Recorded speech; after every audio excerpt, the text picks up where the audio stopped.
Buenas noches, hermanos, hermanas, amigos y amigas, aquí en la parroquia de la Ascensión de la Iglesia Española Reformada Episcopal de la Comunión Anglicana. El que os habla es el reverendo Miguel Ángel Pino. Hoy ya comenzando la quinta semana de Cuaresma, quinto domingo de Cuaresma. El domingo que viene ya estaremos en el Domingo de Ramos, comienzo de la Semana Santa. Y tenemos una semana por delante para prepararnos para esta Semana Santa. Comenzábamos hace ya 4 semanas el tiempo de la Cuaresma y hermanos, en este tiempo que nos queda, nuestra intención de oración en esta noche, hemos tenido bastantes días por delante como preparación para lo que podríamos llamar el centro del año litúrgico, el triduo pascual, Jueves Santo, Viernes Santo, la vigilia del sábado y el domingo. Los días más importantes, podríamos decir, del calendario cristiano, donde recordamos la institución de la Cena del Señor, la muerte de Jesús en la cruz y, por supuesto, el domingo más importante del año para la fe cristiana, el domingo de la resurrección de Jesús. El calendario litúrgico nos ayuda a recorrer nuestra propia travesía cristiana en este tiempo que estamos en la tierra, preparándonos para la Semana Santa, pero de una manera metafórica, preparándonos también para ese regreso a nuestra verdadera patria, ya que, como la palabra del Señor nos indica, aquí somos peregrinos y advenedizos en la tierra. Nuestra verdadera patria está realmente en el reino de los cielos, en el reino de Dios, está con Dios. Así que, hermanos, vamos a poner nuestra intención de oración en esta noche para que estos días que nos quedan para terminar este periodo de tiempo de Cuaresma no los desaprovechemos y que puedan ser días muy aprovechados, días para la reflexión, para la oración, para la lectura de la palabra del Señor en una clave meditativa, espiritual, y que realmente esta semana preparemos nuestros corazones para lo que va a venir la semana siguiente. Como digo, el momento litúrgico más importante del año. Así que, hermanos, en estos tiempos de crisis, en estos tiempos que estamos viviendo de incertidumbre, como una montaña rusa emocional, que ahora estamos arriba, ahora estamos abajo, ahora parece que ya se solucionó todo con el tema de la pandemia, ahora ya se está comenzando a hablar de la cuarta ola, no hemos terminado la tercera, pero ya se está empezando a hablar de la cuarta ola. Esperemos en la misericordia de Dios que no haya una cuarta ola, pero ¿quién nos iba a decir a nosotros en aquellos días de marzo del año pasado, hace un año ya, cuando nos confinaban por 2 semanas, y todos dijimos, esto 2 semanas no, verás cómo se alarga a un mes? Y ha pasado un año, y aquí estamos. Y el peligro sigue y tenemos que seguir corriendo la carrera con paciencia. Oremos, hermanos. Padre, en esta noche bendecimos tu nombre y te agradecemos por la oportunidad de poder estar aquí contigo en adoración, en alabanza. Gracias, Señor, por poder celebrar pronto el recuerdo de la institución de la Cena del Señor, el recuerdo de tu sacrificio en la cruz del Calvario por nuestros pecados y el recuerdo glorioso de tu resurrección.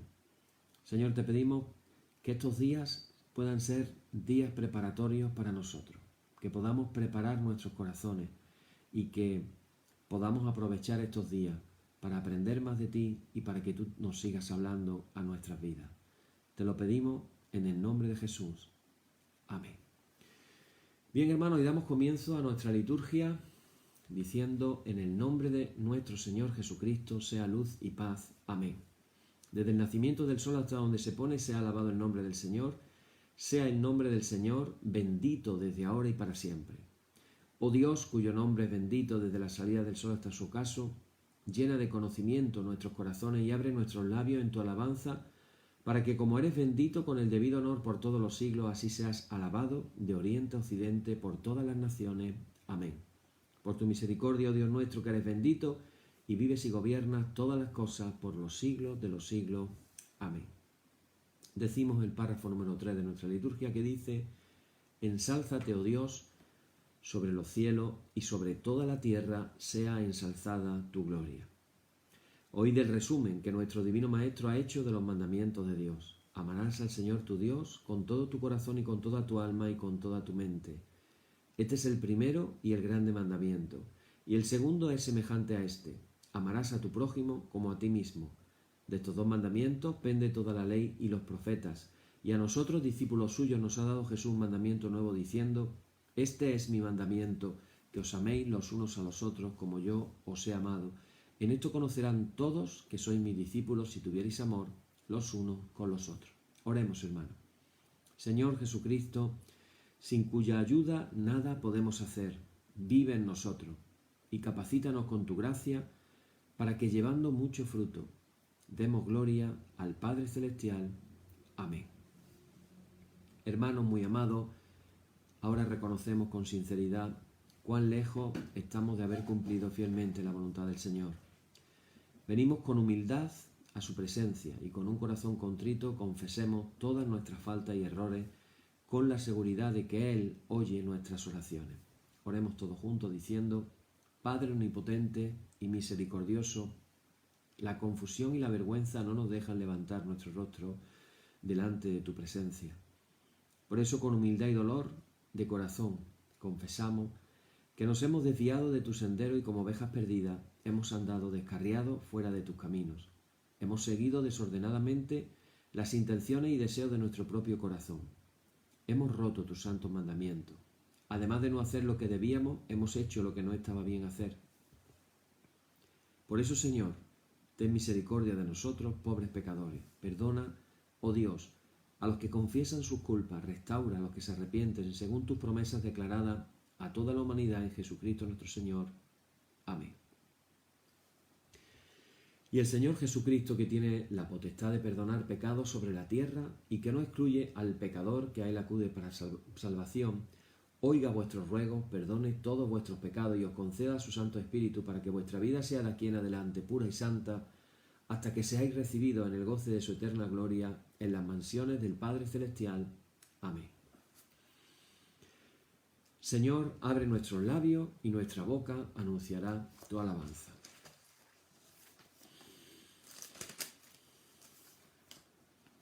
Vamos a leer un salmo muy bonito, el salmo número 126, que dice así: Cuando el Señor hiciere volver la cautividad de Sión, seremos como los que sueñan.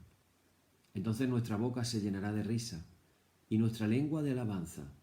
Entonces dirán entre las naciones: grandes cosas ha hecho el Señor con estos. Grandes cosas ha hecho el Señor con nosotros. Estaremos alegres. Haz volver nuestra cautividad, oh Señor, como los arroyos del Neguev. Los que sembraron con lágrimas, con regocijo segarán. Irá andando y llorando el que lleva la preciosa semilla, mas volverá a venir con regocijo trayendo sus gavillas. Gloria y honor al Padre y al Hijo y al Espíritu Santo, por los siglos de los siglos. Amén. Bien, hermanos, pues continuamos con nuestro camino en el estudio del Evangelio según San Mateo. Y vamos a leer hoy un pasaje en Mateo capítulo 14, versículos 22 al 33.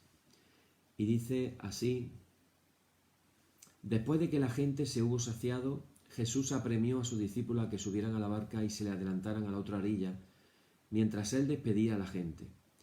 Y después de despedir a la gente, subió al monte a solas para orar. Llegada la noche, estaba allí solo. Mientras tanto, la barca iba ya muy lejos de tierra, sacudida por las olas, porque el viento era contrario. De madrugada se les acercó Jesús andando sobre el agua. Los discípulos, viendo andar sobre el agua, se asustaron y gritaron de miedo, pensando que era un fantasma. Jesús les dijo enseguida: «Ánimo, soy yo, no tengáis miedo». Pedro le contestó: «Señor, si eres tú, mándame ir hacia ti andando sobre el agua». Él le dijo: «Ven». Pedro bajó de la barca y echó a andar sobre el agua acercándose a Jesús. Pero al sentir la fuerza del viento le entró miedo. Empezó a hundirse y gritó: «Señor, sálvame». Enseguida Jesús extendió la mano, lo agarró y le dijo: «¡Qué poca fe! ¿Por qué has dudado?». En cuanto subieron a la barca, amainó el viento. Los de la barca se postraron ante él diciendo: «Realmente eres Hijo de Dios». La verdad es que es un pasaje muy maravilloso, muy bonito, muy conocido. Y a mí siempre me gusta poner en un sitio honorable a Pedro.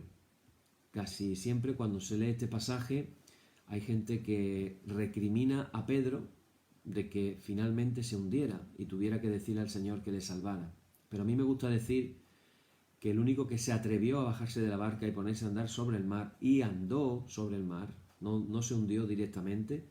Aquí se nos cuenta de que Pedro se bajó y echó a andar sobre el agua, acercándose a Jesús. Es decir, estuvo, no sabemos cuánto, si un minuto, si unos segundos, si 5 minutos. La cuestión es que Pedro andó sobre el agua.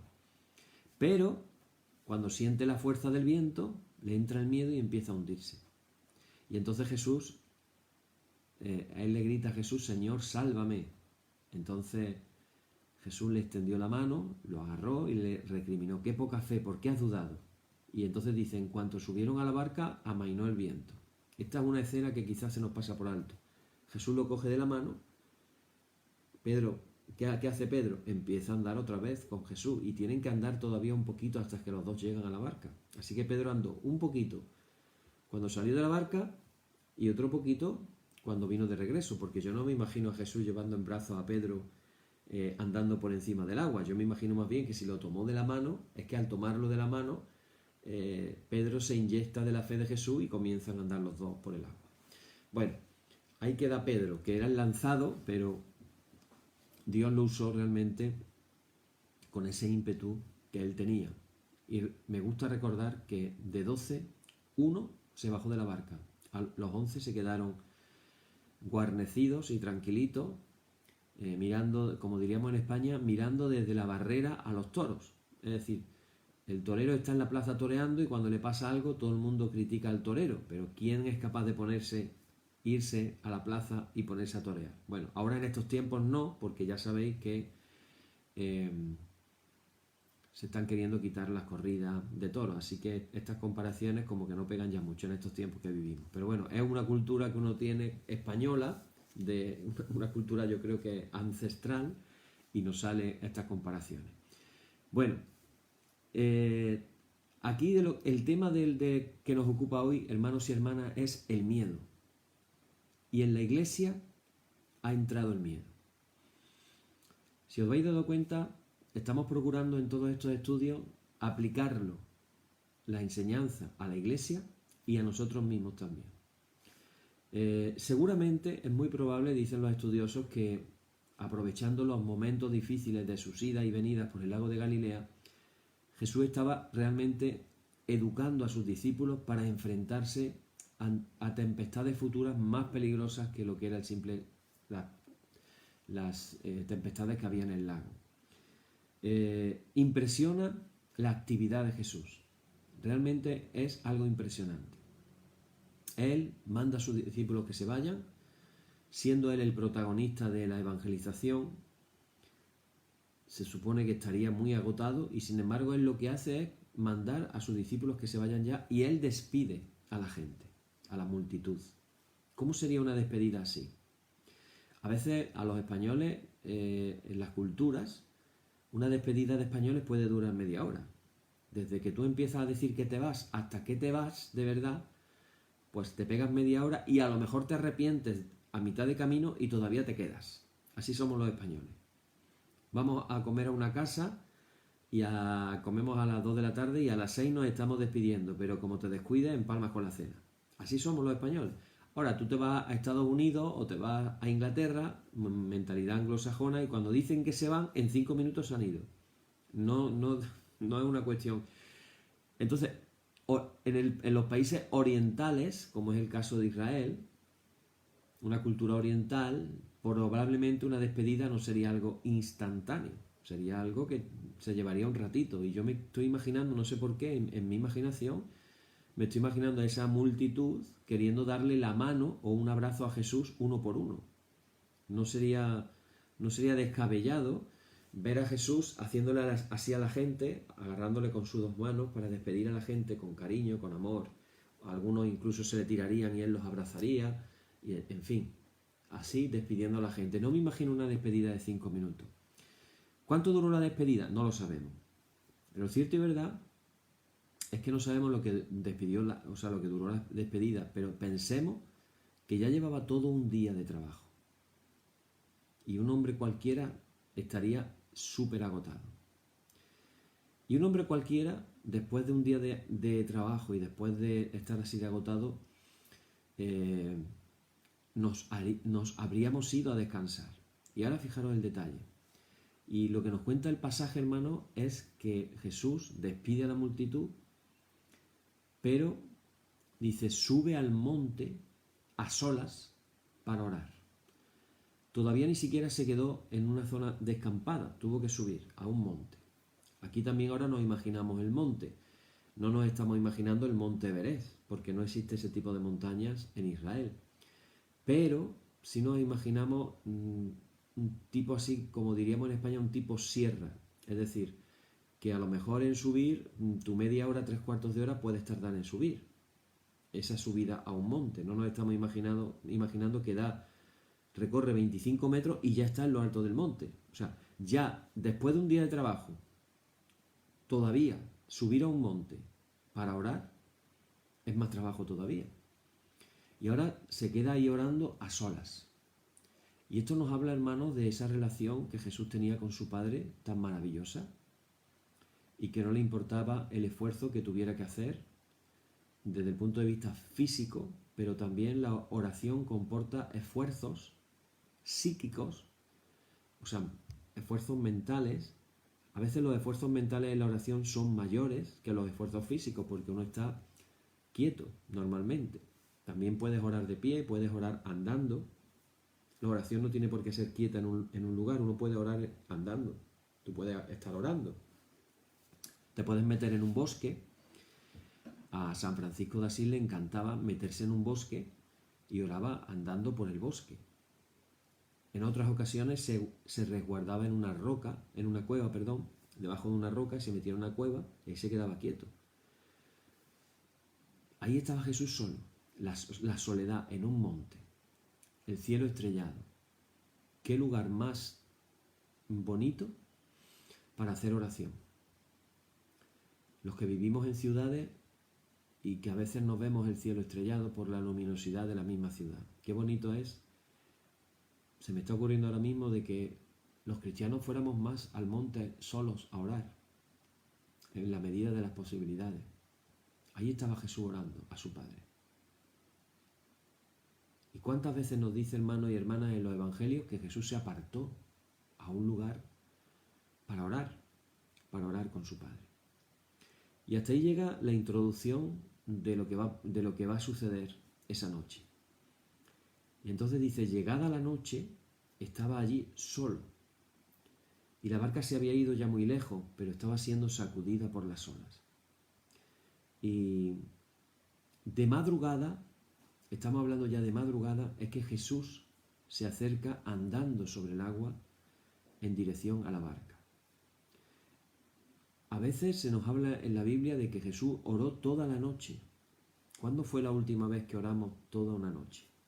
¿Cuándo fue la última vez que empezamos de noche y terminamos de madrugada en oración?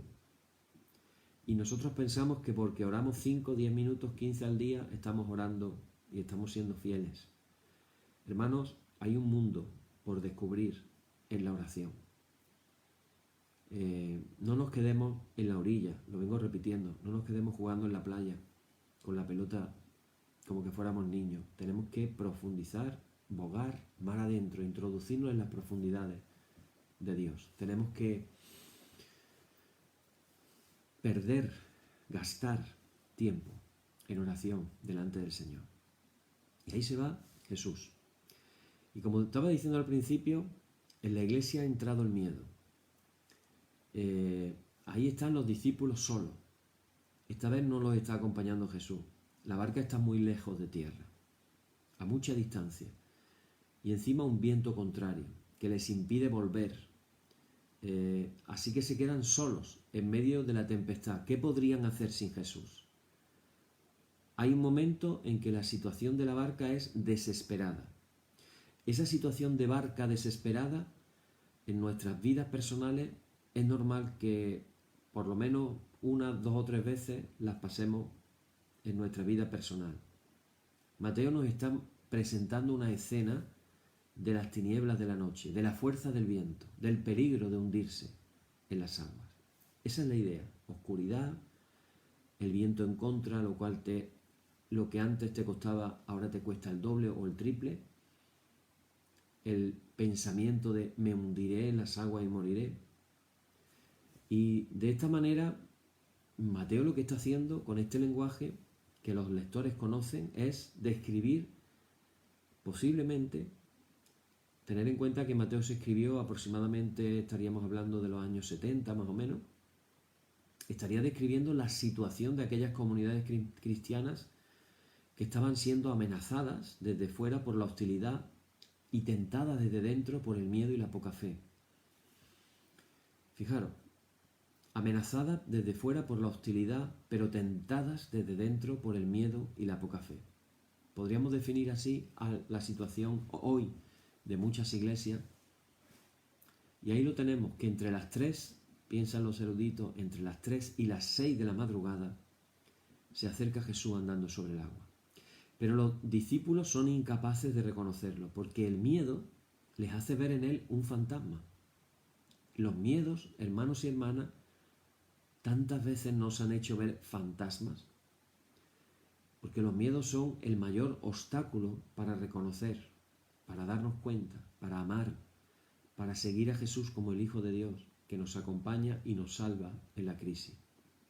Y Jesús les dice las palabras que ellos necesitan escuchar. Palabras que se repiten en más de una ocasión en el Evangelio. De hecho, era una de las maneras favoritas de Jesús de hablar a sus discípulos cuando se encontraba con ellos. ¡Ánimo! Esa palabra en la boca de Jesús. ¡Ánimo! Soy yo. No tengáis miedo. ¡Ánimo! Soy yo. No tengáis miedo. Qué bonitas palabras para que nos sean dichas a nosotros personalmente en estos días, ¿verdad? En estos tiempos complicados. En estos tiempos, como decía al principio del oficio, de preparación de la Cuaresma, la semana más importante del año. Que podamos entrar en oración con Jesús y que Él nos pueda decir a nuestros corazones, ánimo, no tengáis miedo, soy yo. Y Jesús les quiere transmitir su fuerza, les quiere transmitir su seguridad, su confianza absoluta en el Padre. Y como he dicho al principio, Pedro es el primero en reaccionar. La actuación de Pedro, como casi siempre, es un modelo de entrega confiada y un ejemplo de miedo y debilidad, los dos extremos. Confiando en Jesús ciegamente, pero también su humanidad que le lleva al miedo y a la debilidad. Camina seguro sobre las aguas, pero luego, como hemos dicho, le entra miedo. Va confiando hacia Jesús, luego olvida su palabra, siente la fuerza del viento y comienza a hundirse. Hermanos y hermanas, en la iglesia de Jesús ha entrado el miedo y no sabemos cómo liberarnos de él. En la iglesia hay miedo al desprestigio, a la pérdida de poder, al rechazo de la sociedad. El otro día hablaba acerca del modelo de San José, el esposo de María, que nos enseña a ser padres y no dueños. Y hay una diferencia muy grande entre ser padres y ser dueños. Y tristemente, tantas personas que ostentan un liderazgo en la iglesia hoy en día se sienten dueños. Son dueños de su diócesis, los obispos, se sienten dueños los presbíteros de sus parroquias, cuando el llamado es a ser padres, como lo fue San José, al que se le encomendó ser el padre del Salvador. Imaginaros, qué responsabilidad tan grande, aunque apenas hablemos de San José, tristemente. Así que en la iglesia hay miedo al desprestigio, hay miedo a la pérdida de poder, ese poder de sentirme dueño de algo. se ve incluso miedo de los unos a los otros. Entonces la jerarquía endurece el lenguaje. Los teólogos se ven con su libertad perdida. Y los pastores prefieren o preferimos no correr riesgos. Y los fieles miran con temor al futuro. ¿Qué va a pasar? Y en el fondo de estos miedos hay casi siempre miedo a Jesús. Poca fe en Él. Resistencia a seguir sus pasos. Y Él mismo nos ayuda a descubrirlo en este pasaje de esta noche cuando dice: qué poca fe, ¿por qué dudáis tanto? Así que antes de hundirnos, antes de que nos hundamos, es sorprendente lo actual que puede ser en estos tiempos de crisis el relato de la tempestad en el lago de Galilea. Mateo está describiendo con unos rasgos tan certeros la situación, esos discípulos que se encuentran solos, lejos de tierra firme, en medio de la inseguridad del mar, la barca está sacudida por las olas, desbordada por fuerzas adversas, el viento es contrario, todo se vuelve en contra. Es noche cerrada, las tinieblas impiden ver el horizonte.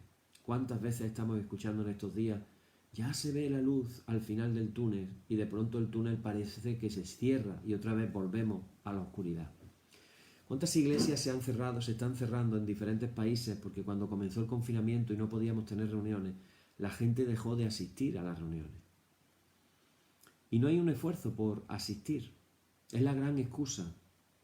¿Y si asisto y me contagio?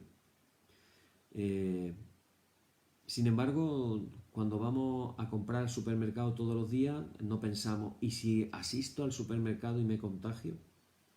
Y la idea es la misma. Básicamente la idea es la misma. Y en Estados Unidos nos vienen noticias de cierres de miles de iglesias.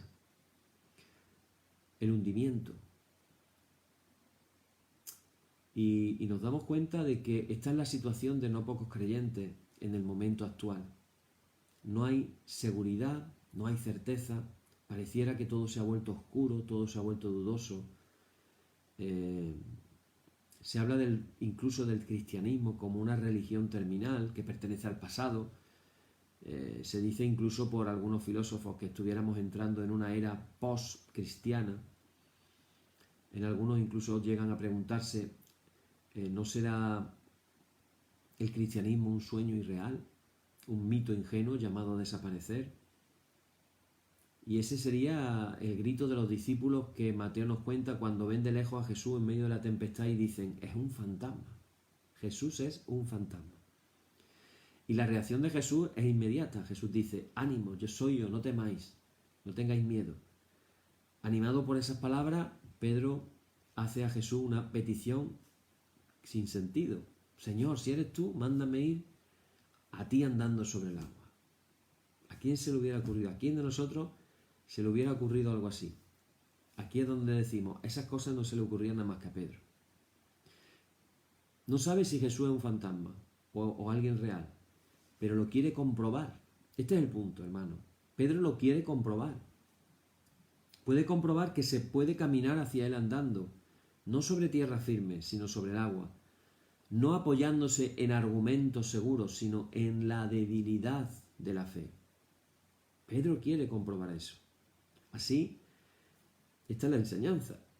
Así vive el creyente su adhesión a Cristo en estos momentos de crisis y de oscuridad. No sabemos si Cristo es un fantasma o alguien vivo y real resucitado por el Padre para nuestra salvación. No tenemos argumentos científicos para comprobarlo.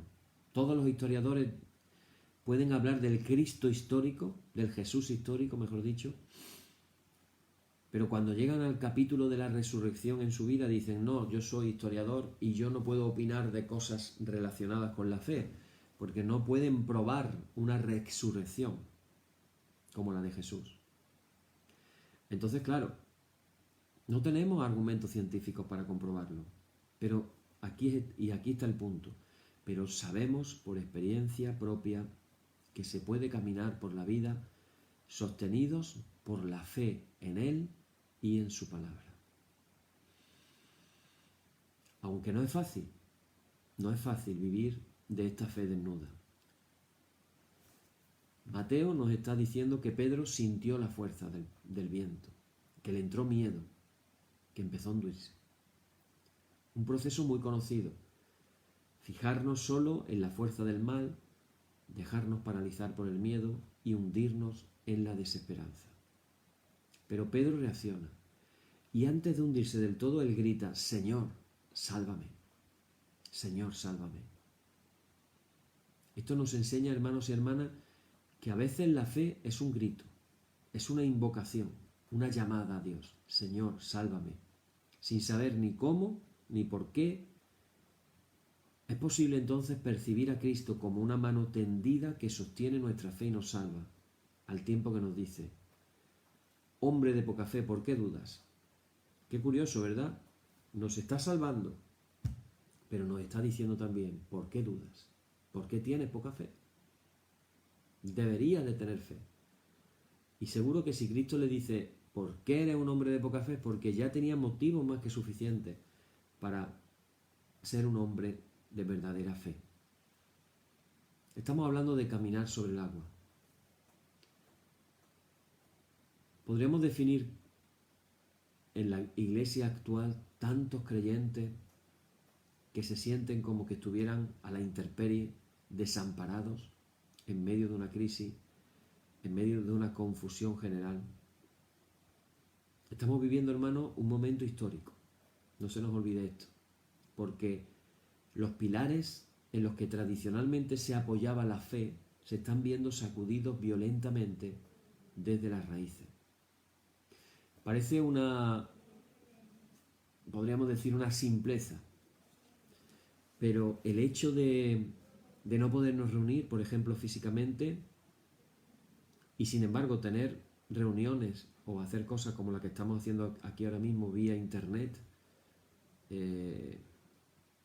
nos provoca, cuando menos, reflexiones, porque ahora la gente está pensando que la iglesia en realidad es reunirse por internet.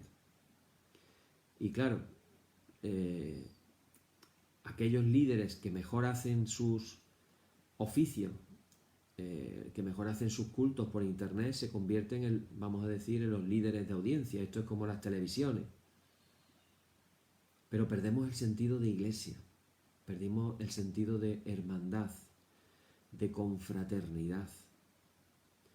Y aparte se pierde el sentido también de lo sacramental, porque para que haya sacramento tiene que haber materia. Lo normal de un bautismo es que haya agua. Si no hay agua, difícilmente puede haber un bautismo. Bueno, existe muy excepcionalmente lo que se ha llamado en la historia de la Iglesia el bautismo del mártir, personas cristianas o catecúmenos que no han llegado al bautismo, pero que su propio martirio, su propia sangre derramada es la que lo bautiza. Un bautismo, vamos a decir, excepcional. Pero el bautismo normal necesita materia, y la materia es el agua. Lo mismo nos pasa también con la cena del Señor. La materia es el pan y el vino. Y para tomar del pan y el vino, inevitablemente, aunque nos gustaría que fuera de otra manera, nos enfrenta a un problema teológico. Si no hay materia, no hay sacramento. Entonces, estamos ante tiempos históricos. Y dependiendo de los pasos que demos y las cosas que hagamos como iglesia, vamos a ver unas cosas, unos resultados, y vamos a ver otros. Con mayor o con menor sinceridad, hay muchos que se están haciendo preguntas. ¿Qué debemos creer? ¿A quién debemos escuchar? ¿Cuáles son los dogmas de fe que tenemos que aceptar? La Iglesia Episcopal habla de nuestra declaración confesional como anglicanos, que son en el caso de Inglaterra 39 artículos de fe y en el caso de España 38. En Estados Unidos esos artículos se habla de ellos como literatura histórica, pero no tiene valor de fe. Entonces, claro, uno se pregunta: ¿y entonces qué crees? Si lo que se supone que tu iglesia tiene que creer, los dogmas, no los crees, ¿en qué crees? ¿Me lo puedes decir? Porque en esos 38 artículos se habla de cosas fundamentales, que creemos que en la Escritura está todo lo necesario para la salvación, Antiguo y Nuevo Testamento, los libros del Antiguo y del Nuevo Testamento, por ejemplo, que creemos en los primeros 7 concilios ecuménicos. Si yo ya pienso que eso que estoy diciendo es artículo histórico, estoy dejando de creer lo que se dijo en el concilio de Nicea, donde se reconoció la doble naturaleza de Jesús, naturaleza humana y naturaleza divina en una sola persona. Una persona, no son dos personas, no son dos cosas, son dos naturalezas. Y eso es trascendental. La gente está haciéndose preguntas. ¿Qué dogmas tengo yo que aceptar? ¿Qué tengo que creer? ¿Qué moral es la que tengo que seguir? Y claro, son muchos que no dan pie a responder a este tipo de preguntas con la certeza que había en otros tiempos. Entonces la sensación es de que se está perdiendo la fe. Ahora, por otro lado, la fe es mucho más que la afirmación teórica de unas verdades o doctrinas. La fe es mucho más. La fe implica una visión de vida, una peculiar concepción del ser humano, la tarea que tenemos y nuestro destino último como seres humanos, como dije al principio, nuestra patria celestial, el alma eterna, el cuerpo finito pero el alma eterna. Y ser creyente, hermanos y hermanas, es algo mucho más profundo y algo más radical. Y consiste, antes que nada, en que vivamos abiertos completamente a Jesucristo como el sentido último de nuestra vida, como el criterio definitivo de nuestro amor a los hermanos y como la esperanza última de nuestro futuro. Por eso se puede ser un verdadero creyente y a lo mejor no saber formular con certeza determinados aspectos de la doctrina, pero aún así puede ser un verdadero creyente. Y se puede también afirmar con seguridad absoluta los diversos dogmas cristianos de una manera mental. Lo sé aquí, pero no lo he llevado aquí. Entonces, como no lo he llevado aquí, en realidad no vivo entregado a Dios, ni tengo ninguna actitud de fe. Mateo nos describe, hermanos y hermanas, la verdadera fe, al presentar a Pedro que caminaba sobre el agua, acercándose a Jesús. Eso es creer, caminar sobre el agua. Y eso lo hizo Pedro. No se cuenta de ningún otro discípulo, ni ningún otro apóstol, pero Pedro lo hizo. Caminar sobre el agua y no sobre tierra firme. Apoyar nuestra existencia en Dios y no en nuestras propias razones, argumentos y definiciones. Vivir sostenido no por nuestra seguridad, no por la tierra firme, sino por nuestra confianza en Él. Eso es fe. Caminar sobre el agua. Posiblemente no haya una imagen más bonita de lo que significa la fe. La fe en Dios es caminar sobre el agua. Pero claro, por otro lado, no resulta fácil una respuesta con sinceridad a la pregunta que Jesús hace a Pedro en el momento mismo en que le salva de las aguas. ¿Por qué has dudado? Estás teniendo fe, caminando sobre el agua y de pronto dudas. Y eso nos habla de otra realidad, la realidad de que en ocasiones las más hondas convicciones desaparecen de pronto, los ojos del alma se nos nublan sin saber exactamente por qué. Cosas que para nosotros eran principios innegociables y de pronto comienzan a tambalearse. Y se despierta en nosotros incluso hasta la tentación de abandonarlo todo sin reconstruir nada nuevo. Y otras veces puede pasar que hasta el mismo misterio de Dios se nos hace demasiado grande. Esa última palabra sobre mi vida es como que se me escapara como la arena entre los dedos. Y a veces resulta duro abandonarnos al misterio, abandonarnos a la realidad de que a lo mejor no hay respuestas para darnos. La razón busca y busca y busca, pero hay momentos en que queda insatisfecha, que no encuentra. Pero es que la realidad es que no podrá a lo mejor jamás encontrar. Y a veces, hermanos y hermanas, en tantas ocasiones la superficialidad de la que estamos hablando, la ligereza en que vivimos la vida cristiana, y un detalle muy importante que quiero que nos quedemos en esta noche, en esta reflexión, sería el culto secreto a tantos ídolos que sin darnos cuenta hacen que nos sumerjamos en largas crisis de indiferencia y de escepticismo interior, con la sensación a veces incluso de tantas personas que piensan que han perdido realmente a Dios. Con frecuencia también nuestro mismo pecado es el que quebranta nuestra fe. El pecado tiene que ver con romper la amistad con Dios. Romper la amistad con Dios. En el Levítico, cuando se habla de los sacrificios que se hacían, estaba la ofrenda de paz y estaba el holocausto y había varios sacrificios. El objetivo era recuperar la amistad con Dios, volver a estar en amistad con Dios. Cuando yo pienso en eso de estar en amistad con Dios, la imagen que me viene es a Dios paseando por la tarde con Adán por el jardín del Edén. Esa es la imagen de la amistad con Dios. Eso es lo que Dios quiere, cada uno con nosotros. Quiere pasear por el jardín del Edén con cada uno de nosotros, en amistad. Eso es lo que Dios quiere. Pero claro, cuando nuestro pecado rompe la amistad, quebranta también nuestra fe. La fe decae, la fe se debilita cuando nos alejamos de Dios. Y si somos sinceros, hemos de confesar que hay una distancia enorme entre el creyente que profesamos ser y a veces el creyente que somos en la realidad. Esto me recuerda a la pregunta que Dios le hace a Adán cuando Adán peca. Se cubren sus cuerpos con hojas de higuera.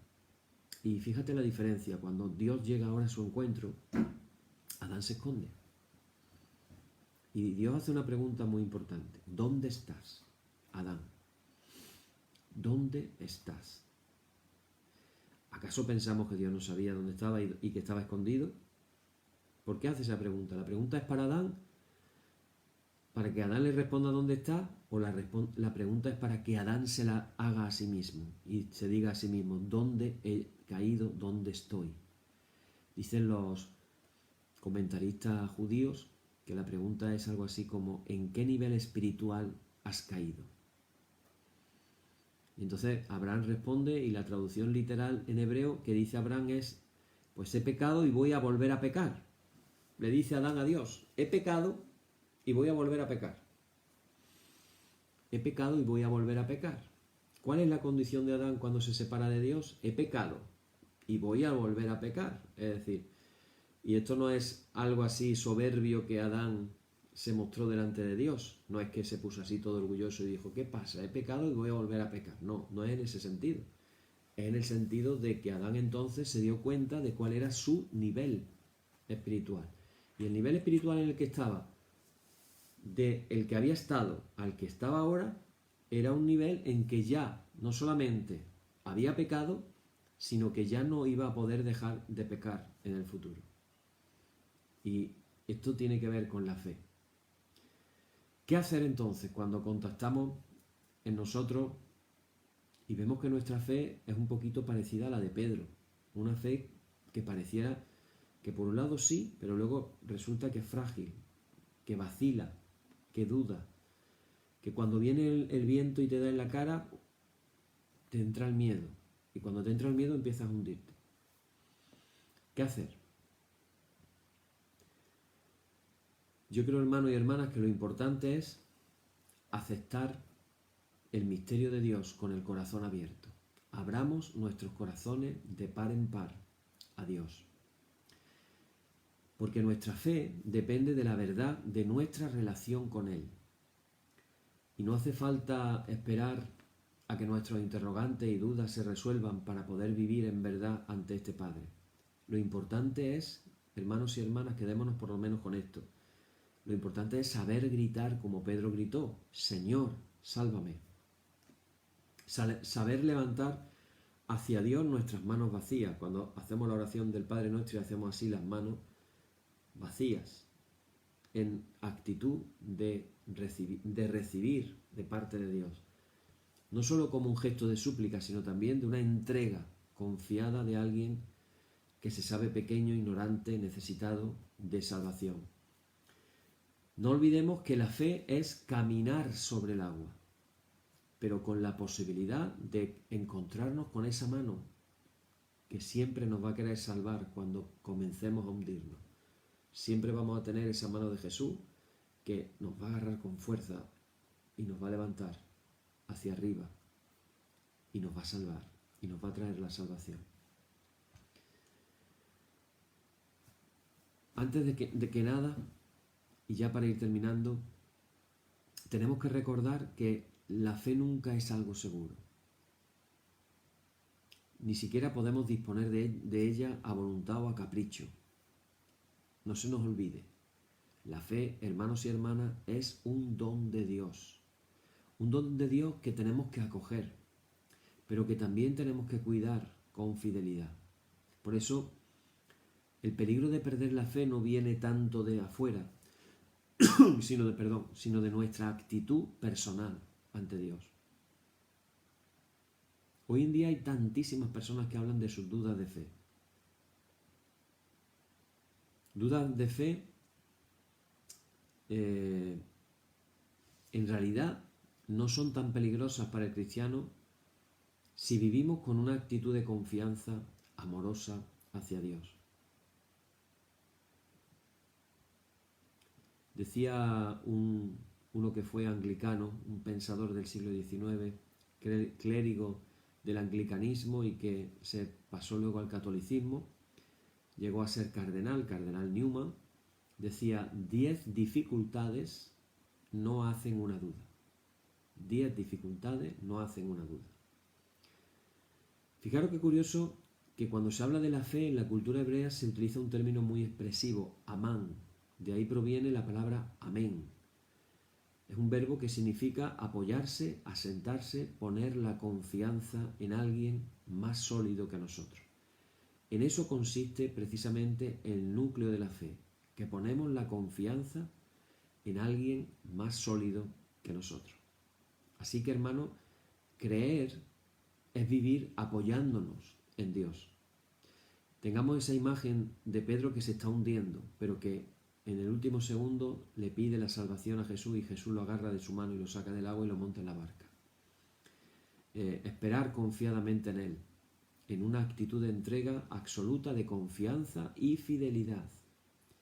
Esta es la experiencia que han vivido siempre los grandes creyentes en medio de sus crisis, que las han tenido todos.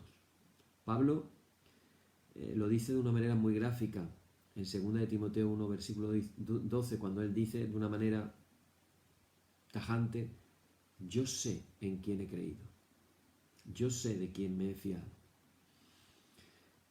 Pedro, que al comenzar a hundirse grita desde lo más hondo: Señor, sálvame, y siente esa mano de Jesús que lo agarra y le dice: ¿por qué has dudado?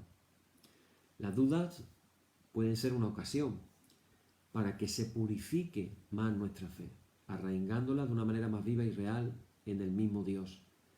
Las dudas pueden ser el momento para apoyarnos con más firmeza en Él y de orar con más verdad que nunca. Cuando uno tiene una experiencia con el Señor a lo largo de su vida, puede ser de una manera, pero cuando uno es hijo de un creyente, o lo que sería, digámoslo de esta manera, como un cristiano de nacimiento, en algunos libros de teología se habla de cristianos de segunda generación. La primera generación que empezaron a seguir a Jesús fueron los padres y después vinieron los hijos. Cuando uno es cristiano de segunda generación, hay un momento en el que se tienen que volver a preguntar: ¿creo realmente en Dios? ¿O simplemente lo que estoy haciendo es seguir creyendo en aquellos que me han hablado de Él desde que yo era niño? En esta noche, hermanos y hermanas, oremos por esos niños, por esos hombres, por esas mujeres, para que tengan su encuentro personal con Dios. Por eso aquella frase de que Dios no tiene nietos, sino que tiene hijos. Cada ser humano tendrá que bajar de la barca, ponerse a caminar, hundirse y gritar: Jesús, sálvame, sálvame, Señor. Que nos vayamos a la cama esta noche diciéndole al Señor: Señor, sálvanos, sálvanos, Señor. Y podamos ver esa mano de Jesús, fuerte pero tierna al mismo tiempo, que nos coge de la mano y nos saca y nos sube a la barca. Amén. Señor, santifícanos en tu verdad, tu palabra es la verdad. Amén. Hacemos ahora, hermanos, la oración que nuestro Divino Maestro nos enseñó a hacer y nos unimos a millones de cristianos por todo el mundo diciendo: Padre nuestro que estás en el cielo, santificado sea tu nombre. Venga a tu reino, hágase tu voluntad, como en el cielo, así también en la tierra. El pan nuestro de cada día, dánosle hoy, y perdónanos nuestras deudas, así como nosotros perdonamos a nuestros deudores, y no nos dejes caer en la tentación, mas líbranos del mal. Amén. Líbranos del mal y confírmanos en tu temor con toda la obra buena, oh Trinidad Dios nuestro, que eres bendito y vives y gobiernas todas las cosas por los siglos de los siglos. Amén. Señor, muéstranos tu misericordia y danos tu salud. Llena a tus ministros de virtudes y da alegría a tu pueblo escogido. Acuérdate siempre de esta congregación de la que has sido dueño desde el principio. Oh Dios, purifica nuestros corazones y no quites de nosotros tu Santo Espíritu. Por la tarde de mañana y al mediodía, justo es, oh Señor, que te alabemos. Señor Dios omnipotente, que de la tarde a la mañana y el mediodía has hecho un día solo y has mandado al sol que conozca su ocaso, abre, te rogamos, las tinieblas de nuestros corazones y brillando tú en ellos, te conozcamos como Dios verdadero y luz eterna. Amén. Por tu misericordia, oh Dios nuestro, que eres bendito y vives y gobiernas todas las cosas, por los siglos de los siglos. Amén. Hermanos y hermanas, la solemnidad ha terminado. En el nombre de nuestro Señor Jesucristo sean aceptadas con paz nuestras peticiones y alabanzas. Gracias sean dadas a Dios. Amén. Y la paz que al subir a los cielos dejó Jesús a sus discípulos, sea siempre con vosotros en toda su plenitud, y la bendición de Dios el Padre Omnipotente y del Hijo y del Espíritu Santo descienda sobre vosotros y more en vosotros eternamente. Amén. Bien, hermanos, pues aquí terminamos en esta noche. Mañana continuamos. Recordad lo que hemos dicho, que queda tan solo ya una semana para la semana más importante del año, y aprovechemos esta semana para ponernos en conexión con Dios, en oración, en lectura de la palabra. Preparémonos espiritualmente para la semana maravillosa que nos espera la próxima semana. Que el Señor os bendiga. Hasta mañana.